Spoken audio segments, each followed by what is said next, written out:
The Spectacular Spider-Man is one of the great animated superhero shows of the modern era, and it proudly boasts one of the medium's most deadly and dangerous collections of super-powered bad guys. Going back and watching Spidey contend with the likes of the Green Goblin, the Lizard, and Dr. Octopus, we found ourselves wondering which of the show's antagonists are the most formidable, which gives Spider-Man the most problems, which are almost impossible to defeat. These are the most powerful villains in the Spectacular Spider-Man.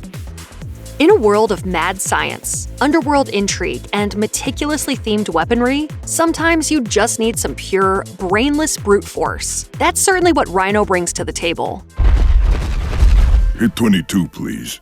These don't work so good on the little buttons. When professional thug and perpetual Spidey punching bag Alex O'Hearn volunteers to undergo superhuman transformation to be of better service to his shadowy employers, he ends up wrapped in a titanium suit he can't take off. On the plus side, he's ridiculously strong and completely impervious to harm, which is a winning combination in the powerful department. On the downside, well, nothing can get past the suit bonded to Rhino's body, including some standard bodily functions like perspiration. Once Spider-Man realizes this, it's a pretty simple matter to lead Rhino on a tiring chase through some steamy tunnels, eventually getting Rhino so exhausted that he deliriously reveals the name of his boss to the wall crawler. Without any brains to match the brawn, Rhino can't truly be considered in the highest echelon of Spidey villains, but we wouldn't tell him that to his face. What do you think, I'm stupid? Well, you are dressed stupid.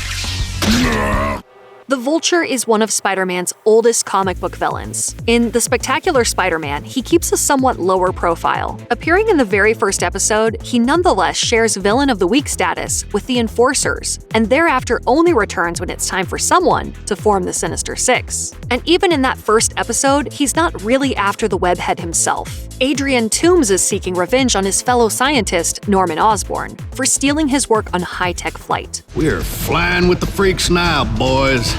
I got no idea what that big bird's about, but I am mighty glad he's keeping our bug busy. But regardless of his initial motives, Toomes is no joke, flying around in a slick suit with razor-sharp wings and talons on his feet. His ability to meet Spider-Man in combat in the air makes him a more formidable opponent than most. The Vulture remains a highly intimidating figure, but he's also not the most difficult to take down, and he doesn't get enough screen time to present the same kind of threat that some of the others do. Whoa, Binky, don't fly away mad! The name is Vulture! Jackson Bryce, leader of the Enforcers, went through more of an adaptation process than most other bad guys for the Spectacular Spider-Man. Originally going by his comic book alias, Montana, he later ends up putting on a red and yellow suit that's familiar to all Spider-Man fans. I reckon that came as a bit of a shocker, eh, Bug? Well, good. So will this. Shocker is a mercenary who attacks Spider-Man for no better reason than it being his job. So he doesn't have the killer instinct of the web-slinger's worst enemies. He does, however, represent a step up in power level, as his shockwave emission gauntlets are capable of blasting Spidey around like an extremely durable ragdoll. Spider-Man is ultimately forced to bring a condemned theater crashing down on top of Shocker. When it's that hard to take you down, you know you're building up into the proper supervillain ranks. And that's what they call bringing down the house. The first season of The Spectacular Spider-Man gives us a fantastic slow burn when it comes to Otto Octavius, who spends the first several episodes as a mild-mannered scientist, reluctantly turning other people into supervillains on behalf of Norman Osborn. Now run your experiments like a good Dr. Octopus.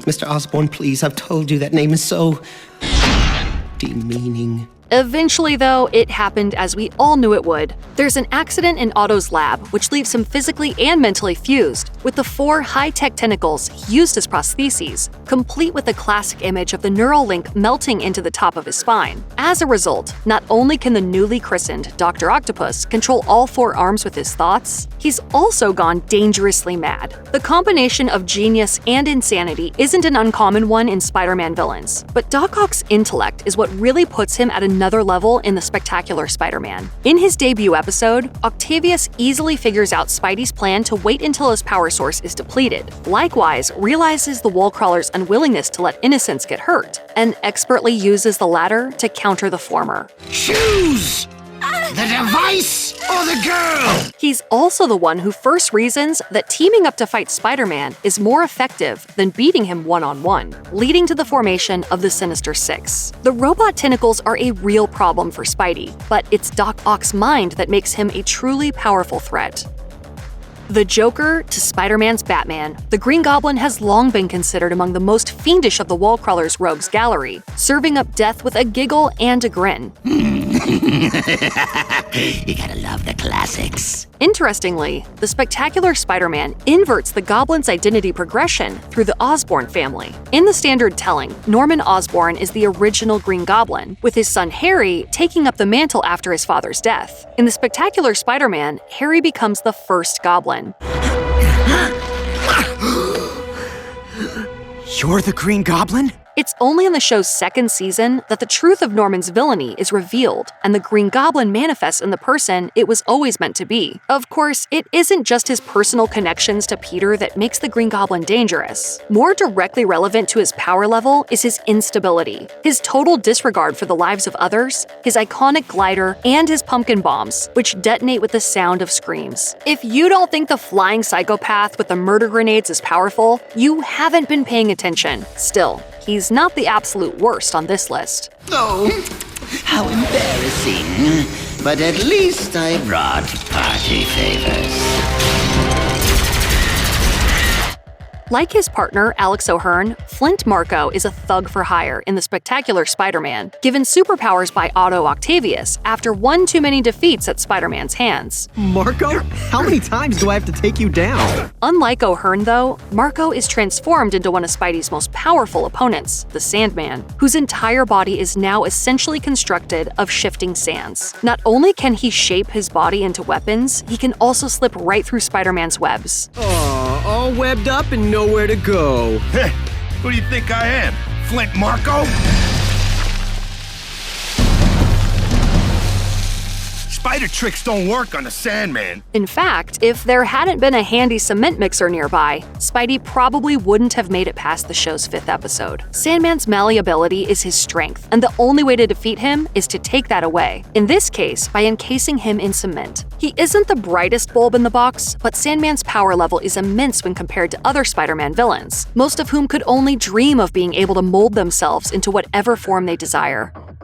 There's nothing complicated about the Lizard. No hidden powers or secret genius. There's just savagery, animalistic rage, the desire to hurt, and the ability to hurt badly. In the entirety of the Spectacular Spider-Man, Spidey never suffers a beating like he does the first time he encounters the Lizard, who breaks the webslinger's hand, mercilessly smashes his body, and almost fatally drowns him over the course of a single episode. Going back, it's actually kind of uncomfortable to watch. There's no clever dialogue with the Lizard, no pauses to explain his master plan, no self-inflicted pitfalls of stupidity or hubris. He just attacks. And if not for the timely intervention of a crocodile, Spider-Man would be spectacularly dead as a result. Believe it or not, though, that's only one half of the Lizard's power. The other half lies in his human identity. Curt Connors, Peter's friend and boss, who injects himself with lizard DNA in a briefly successful effort to regrow his missing arm. The fact that the Lizard is Connors gives him a different kind of power over Peter, who doesn't want to hurt his friend or see Connors' wife and child suffer. Dr. Connors, we have to get you back to the lab, understand? Dr. C, you in there?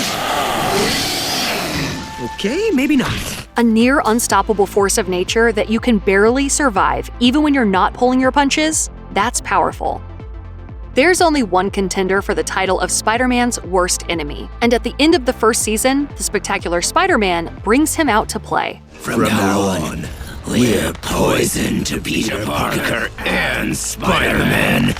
We're Venom! Venom is a symbiotic marriage of hatred and betrayal that bonds with Peter Parker, providing him with a new black costume and gradually altering his personality. Peter doesn't initially realize this, but when he finds out, he discards the symbiote, freeing his mind of its influence. All that is straight out of the comics. What's different here is Peter's relationship with Eddie Brock, who in the Spectacular Spider-Man is a close friend. When the symbiote is rejected by its original host, it finds Eddie instead, their union forming Venom, who is unquestionably Spider-Man's most powerful opponent. He has the same powers as Spider-Man. He doesn't trigger Spidey's early warning spider sense, and most dangerously, he knows who Spider-Man is. Oh, you don't need to wear a mask with us, Pete. We know all your secrets. As he does in the comics, Peter beats him by tricking the alien into thinking Peter wants it back, thus separating the pair. But of course, Venom returns. Venom always returns. Destroying you now would be too easy. You haven't suffered enough, and we want to dismantle you piece by piece. After all, we know who you are, and everyone you care about. Thanks for watching. Click on the links in our video to watch more from Throwback Tunes. Subscribe to our YouTube channel to get the latest exclusive videos. Plus, hit the bell so you don't miss a single one.